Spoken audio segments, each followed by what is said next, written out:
បនៃផ្កាចំឡៃព្រះបើកភ្នែក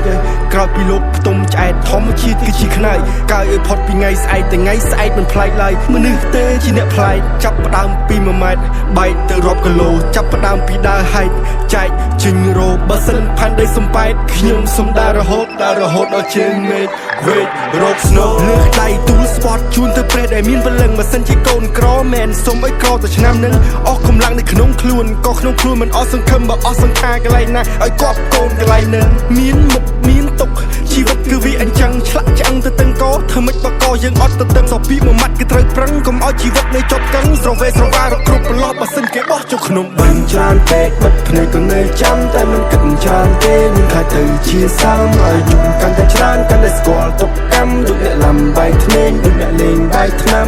រឿងច្រើនពេកបិទភ្នែកក៏នៅចាំតែមិនគិតច្រើនទេនឹងខ្លាចទៅជាសាមឲ្យយំកាន់តែច្រើនកាន់តែស្គាល់ទុកកម្មដូចអ្នកលំបាយធ្នេញ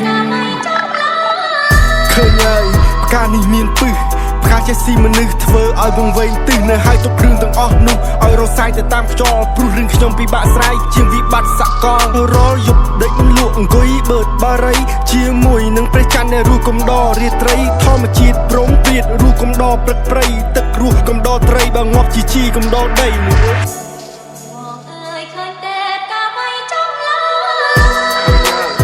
មិនចង់ស្គាល់ទៀតឡើយ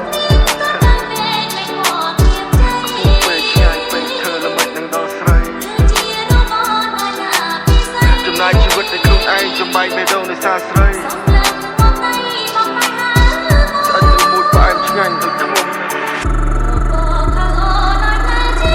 ទៅចាំបងមួយចុះនៅទី Paradise បើជួបម្ដងទៀតស្ថិតថាអូនស្រស់ស្រាយទូកបងមានស្នាមតែឥឡូវធូរស្បើយឲ្យតែអូនបានសុខបងនេះមិនស្លាប់ឡើយណាស់ហើយបងក៏ស្បើយមិននេះត្បិតតែជារ៉េបស្តាតែបងគ្មានដុល្លារដូចជាលៀនអ៊ូស៊ីទេអ្នកមិនអាចទុកសំណាយតែលួចយំម្នាក់ឯងអ្នកដែលលើកទឹកចិត្តគេតែភ្លេចលើកខ្លួនឯងមិនដល់ជីវិតទៅតាមខ្លែងទុកឲ្យខ្យល់អ្នកដាក់តែងអ្នកដែលចង់អង្គុយចាយឲ្យអ្នកដែលស្រែកអង្គុយចែងជាក់ស្ដែងបើយើងក្រកុំត្រដោនៅចាំជំនួយពងទាពងមាន់ទុំទុកក្នុងកញ្ច្រៃតែមួយព្រោះហត់ដែងវាចាំកំ ប្លែងលើរឿងដែលយើងព្រួយណាស់ហើយសង្គមក៏វាអញ្ចឹងឲ្យតែអ្នកសប្បាយស័យសុខចិត្តញញឹមហត់មិនហត់សន្មត់ដើរដល់គោលដៅកំណត់កុំមកឡប់កុំមកខត់ចេះសប្បាយក្នុងការកំសត់តើអ្នកណាជាជនបង្កប់បើមិនហ៊ានផឹកទឹកសម្បត្តិពេលវេលាជាអ្នកកំណត់ថាអ្នកក្បត់ឬមួយមិនក្បត់ខ្ញុំប្រាប់ហើយមិនក៏មិនជឿមិនក៏ចោទថាអស់ជំនឿសក់តែភ្នែកនៅលើឡើយទឿចិត្តតែរឿងបែរទៅជាយឺហើយទូត្រូវគេចន់បង្កប់ក៏ខ្ញុំនៅតែបន្តទូធ្លីរូបភាពអាក្រក់ក៏បង្កប់រូបភាពល្អ